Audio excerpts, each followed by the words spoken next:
Thank you, Mr. Speaker. I come to the floor today to raise the alarm on the Republican healthcare crisis.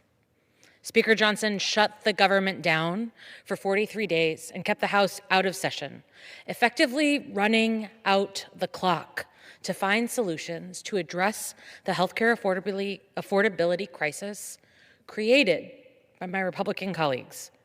And now we have just 11 session days left before recessing for the holidays. And my colleagues on the other side of the aisle have offered zero solutions. At the end of the month, the Affordable Care Act enhanced premium tax credits will officially expire, leaving 24 million Americans who currently purchase healthcare on the exchange in an unimaginable position. While Mike Johnson may be sleeping soundly and enjoying the holidays with his family, millions of Americans will be up at night worrying about how they are going to pay for health insurance on top of the affordability crisis the Trump administration created with reckless policies. My family knows what this feels like.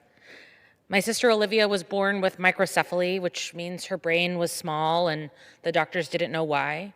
And even with insurance provided by my dad's civilian job at the Department of Defense, Olivia wouldn't have gotten the care that she needed to live for 19 years as healthy as possible if it weren't for the Washington State Legislature expanding Medicaid the year she was born.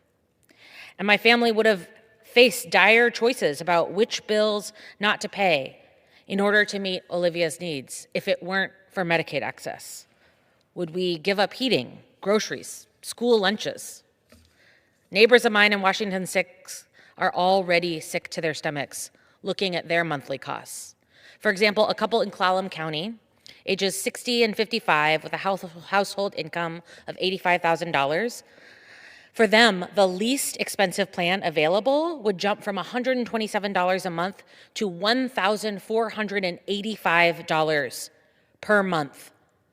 That's a 1,062% increase. That same couple in Kitsap County, where I grew up, would go from paying $56 to almost $1,500 a month under the least expensive plan. That's an annual insurance bill of $24,000 without even having to go to the doctor for a medical emergency or routine health care. I recently heard from a neighbor in Port Townsend who said, "My husband is retiring in a few weeks." She retired years ago. So although we currently have good benefits packaged through his work, we will be on our own for coverage soon. Only yesterday, we learned of the substantial increase through Health Plan Finder. We've now determined that the best way to cover our upcoming healthcare costs will be for me to take my Social Security early. She says, "It's upsetting to me that my Social Security will not be used for other expenses, other living expenses, or be as much per month as it would have if I could hold off and taking it for a few more years."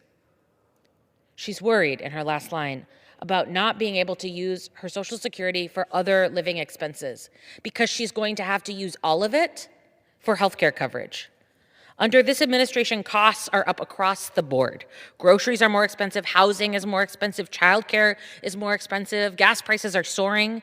Today, the average price for a gallon of gas in Washington State is over $4. One of the highest in the nation.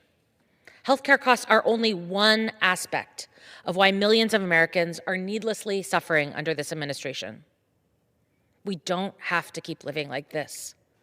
It's time for my colleagues to get serious about solving the ACA tax credits, as serious as they were about extending tax breaks for billionaires in July, and get back to delivering on their promise to lower costs for Americans, which Trump promised to do on day one of his administration.